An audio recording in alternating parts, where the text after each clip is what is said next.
Nevo Hadas is a Smartful CEO and, of course, joining us to give us more insight. It's the circular economy solution focused on reducing plastic waste and retail by enabling packageless or refill retail. A very good evening to you. Thank you so much for your time. I mean, what's your reaction to government's move? Is it a good idea? Good evening. Yeah, I think government's definitely on the right track. Globally, the EU, Canada, US, UK all have rules like this. And the idea of getting rid of the microbeads, which are actually even smaller than normal microplastics. Microplastics are only 5 millimeters in size. Microbeads are less than 1 millimeter and are used in shampoos, as you discussed, and toothpaste, cosmetics, etc. And they just get into the water system when you wash them off your face, and from that it just flows straight through into the oceans and seas and has a devastating effect on wildlife and on marine life. So this is definitely on track and the right things to be doing to protect our environment. There's also talk about how there will be a transitional phase to allow existing stock to be phased out over 24 months. I mean, what would that essentially mean for those businesses as this process gets underway? So there are lots of replacement options for these solutions, and because it has been rolled out globally in many markets, it will just mean either reformulating what they're currently doing or importing products. A lot of these are global companies that would have these different formulations in different countries.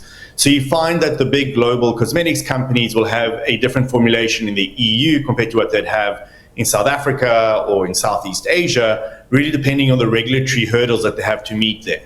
So it will just be them reorganizing their supply chains to bring in products from overseas.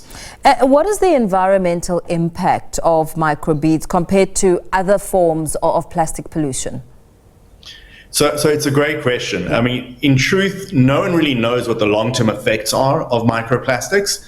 It's something that's really just been discovered more and more over the last few years. We have seen, though, that it is endemic in marine life. So when you kind of check fish and birds and every plankton, etc., you start finding microplastics in them. We're finding it now in mammals. We are finding it even in humans, in our drinking water. So while we don't know exactly what health impacts it will have right now, there is a risk of it having toxic materials in it, and that the buildup over time will definitely not be a good thing for our bodies and for our environment. So it's hard to kind of pin down exactly what will happen by when, but it's definitely a growing sense of alarm about this. As we try and go even deeper on the potential impact, what impact would a microbead, for one, have the ban, pardon me, on product efficiency, cost, and perhaps consumer choice? So I think from a consumer choice perspective and a cost perspective, they'd probably be fairly neutral. As I said, these solutions have been rolled out in much bigger markets in South Africa and haven't impacted the sale of those products globally. So I would expect that the impact here to be minimal, if any. It will pretty much be the same. The replacements for microbeads are often things like rock salts or like even husks or oats. So there's a lot of different solutions which don't require microplastics, which aren't harmful to the environment and which don't increase the cost of those products. And you mentioned that other countries have already done this. I mean, what are some of the lessons that South Africa can learn from those countries? I think the primary lessons in banning these beads, and some of these bans have been in the UK since 2015, for example, is that manufacturers can very quickly adapt to using different solutions. I think for me, the real lesson for it is that regulation is a key aspect to try and force companies to follow better, more environmentally aware methods when they're providing products for their consumers.